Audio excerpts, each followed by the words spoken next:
Hello friends, আসসালামু আলাইকুম। আমি নুসরাত জাহান ইচ্ছে। আজকে আমি তোমাদের শিখাবো how to formatting cell on Bangla. অর্থাৎ আজকে আমি তোমাদের শিখাবো কীভাবে আমরা ফরম্যাটিং করতে পারি সেল এক্সেলের মধ্যে। তাহলে চলো এখন আমরা কাজটা করি। তো করার জন্য আমরা আমাদের এটাকে মিনিমাইজ করি। মিনিমাইজ করার পরে কাজটা করার জন্য আমরা আমাদের এক্সেলটা ওপেন করি। ব্যাস এক্সেলটা ওপেন করার পরে কাজটা করার জন্য আমি প্রথমে এখান থেকে আমি কিছু এখানে আমাদের ডাটা সিলেক্ট করি। ব্যাস সিলেক্ট করার পর এটা তো আমি মার্সেল করবো। দেখি যে আমার মার্সেলে ক্লিক করে মার্সেল হয়ে গেল। পরে এই যে আমরা এইগুলো এখন আমরা এটা ধরে আমি এই যে একটু এই যে আমাদের এখান থেকে মিডল পজিশনে নিলাম। পরে আমরা আমাদের এই লেখাটা ফন্ট সাইজটা একটু বড় করি। এখন আমি ধরে এখান থেকে কতটুকু আমি ধরে এখান থেকে এটা ফন্ট সাইজ ধরে দিলাম 24। ব্যাস এত দেওয়ার পরে এখন এই লেখাটা আমি ধরে বোল্ড করলাম। বোল্ড করার পরে আমি এই লেখার মধ্যে ধরে একটা কালার দিই। তো আমি ধরে এরকম একটা কালার দিলাম। পরে আমি ধরে এটা একটা ফিল কালার দিলাম। ব্যাস ফিল কালার দেওয়ার পরে এখন এগুলো করার পরে আমি ধরে এই লেখার মধ্যে একটা বর্ডার দিলাম। ব্যাস এই লেখার মধ্যে বর্ডার দেওয়ার পরে আমরা এই বিষয়গুলো যখন দিলাম বোল্ড ডিটেল এগুলো করার পরে এখন আমি ধরে এই যে নিচের লেখাটুকু সিলেক্ট করি। সিলেক্ট করার পরে এর মধ্যে আমি ধরে এখান থেকে এই লেখাগুলো আমি এখান থেকে ধরে কী করে এটা আমি আন্ডার করি। এখানে এটা আমি আন্ডার করলাম। ব্যাস এখন এই লেখাগুলোর মধ্যে এখানে যে লেখাগুলো এগুলো আমি ধরো কী করি, এগুলোর মধ্যে আমি ধরো এখান থেকে আমি ধরো একটা আমাদের দিই। আমরা আমাদের এই যে এখানে আমি ধরো একটা ব্যাকগ্রাউন্ড কালার দিই। তো এই লেখায় আমার এখানে একটা ব্যাকগ্রাউন্ড কালার দিই। তো এই দেওয়ার পরে এখন আমি এখান থেকে আমি সুন্দর একটা ব্যাকগ্রাউন্ড কালার যেটা বোঝা যাচ্ছে না। তো এখন আমি ধরো এই যে আমরা এই লেখাটুকু এতটুকুর মধ্যে আমি ধরো এখানে একটু ব্যাকগ্রাউন্ড কালার দিই। ব্যাস এতটুকুর মধ্যে আমি ধরো এরকম একটা ব্যাকগ্রাউন্ড কালার দিলাম। ব্যাস দেওয়ার পরে আমি এই লেখার কালার যেরকম আছে সেরকমই থাকো। বেশ পরে আমি এখান থেকে আবার এই দুটোকের মধ্যে আমি ধরো এখানে আমি একটা আমাদের এখান থেকে ব্যাকগ্রাউন্ড কালার দিই। তো এই দুটোকের মধ্যে আমি ধরো একটা ফরম্যাটিং করলাম। করার পরে এই লেখাগুলোর মধ্যে আমি ধরো এখানে কোনো বর্ডার নেই। তো এর মধ্যে আমি ধরো একটা বর্ডার দিয়ে দিতে পারি। তো এই লেখার মধ্যে আমি ধরো অল বর্ডারে ক্লিক করে একটা বর্ডার দিলাম। বর্ডার দেওয়ার পরে এখন আমরা চাইলে এই যে আমরা আমাদের এই লেখাগুলোর মধ্যে কী করতে পারি, এই যেগুলোকে আমরা চাইলে সিলেক্ট করে এই যে বিভিন্ন দেওয়া আছে এখান থেকে এই যে আমরা বিভিন্ন ফরম্যাট দেওয়া আছে যেগুলো আমরা করতে পারি। তো এই যে আমরা এটা দিয়ে এরকম হয়ে যাবে। এই যে এগুলো এই যে এখান থেকে করতে পারি।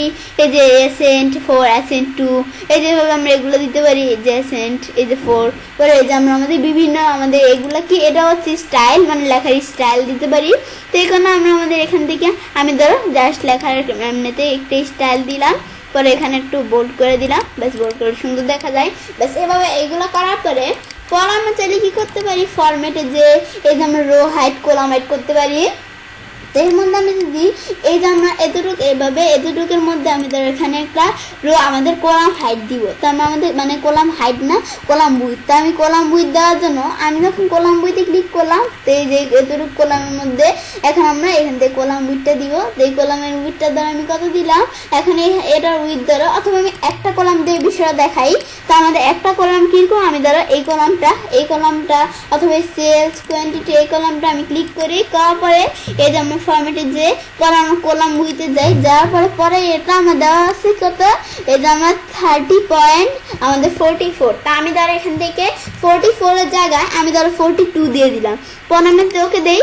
তো এখন আমি এখানে আমি আবার দেখি এই যে এটা আমরা হাইটটা একটু কমছে আমাদের মানে উইথটা একটু কমছে। এখন আমি এখান থেকে আমি ধরো কলাম উইথের মধ্যে এটা আমরা ধরো এখানে দিয়ে দিলাম কত, এখানে ধরো দিয়ে দিলাম আমরা এখানে 5 দিয়ে দিলাম। আর এদিকে আমি ধরো আমাদের এখন দিয়ে দিলাম এই যে আমাদের 13 জায়গায় আমি ধরো দিয়ে দিলাম কত, আমি ধরো এটা দিয়ে দিলাম এখান থেকে আমরা 11 দিয়ে দিলাম। 11 দেওয়ার পরে দিই এই যে কলামের হাইটটা কিন্তু মানে উইথটা কিন্তু কমে গেছে।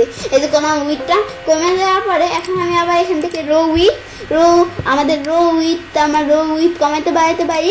এই যে এই রোটার উইথ দ্বারা আমি কমাবো অথবা বাড়াবো আমি যেটাই করতে চাই। এই যে আমার রো উইথে ক্লিক আমাদের রো হাইট, তো আমার রো হাইট আর আমাদের কলামের উইথ। তো আমি রোয়ের হাইট কতটুকু রাখবো, তো এখন রোয়ের হাইট আমি ধরো এখান থেকে আমাদের এই রোটার হাইট দেওয়া আছে আমাদের 20.4। না আমি এখানে 20.4-এর জায়গায় আমাদের 4 এই যে 4 যেটা আছে এটার জায়গায় আমি ধরো 6 করে দিলাম। আর এই যে আমরা এখান থেকে যে 20 আছে তো 20 জায়গায় আমি ধরো এখান থেকে 23 করে দিলাম। পরে আমি এন্টার দেই, এন্টার দিলে রোয়ের হাইটটা কিন্তু আমি মোটামুটি বেড়ে গেছে।